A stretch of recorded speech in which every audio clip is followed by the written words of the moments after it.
Salam əziz izləyicilər. Bugün sizə mənfi və müsbət ədədin tam və kəsr hissəsinin tapılması qaydasını izah edəcəm. A ədədindən kiçik, ən böyük tam ədədə A ədədinin tam hissəsi deyilir. Kvadratik mötərizə kimi işarə olunur. Verilmiş 5,2-nin tam hissəsini gəlin tapaq. 5,2-dən kiçik tam ədədlər 5, 4, 3, 2 və s. Bunlar arasında ən böyüyü elə 5-in özüdür.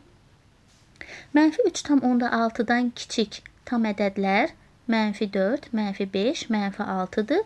Bunlar arasında da ən böyüyü mənfi 4-dür. 2-nin tam hissəsi elə 2-nin özünə bərabərdir. Keçək kəsr hissəsinin tapılmasına. A ədədinin özü ilə tam hissəsinin fərqinə A ədədinin kəsr hissəsi deyilir. Dalğavari mötərizə kimi işarə olunur. Bərabərdir A çıxılsın kvadratik mötərizə. 5-in gəlin tam hissəsini tapaq. Bunun üçün biz 5-dən 5-in tam hissəsini çıxmalıyıq.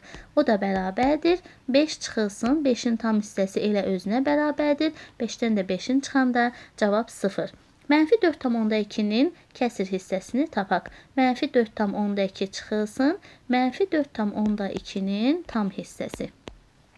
O da bərabərdir. Mənfi 4,2 çıxılsın. Mənfi 4,2-nin tam hissəsi özündən kiçik ən böyük tam ədəddir. Bu da mənfi 5-dir. Bərabərdir. Mənfi 4,2 mənfilər bir-birini müsbətə çevirəcək. Üstə gəlsin 5. 5-dən də mənfi 4,2-ni çıxanda cavab 0,8.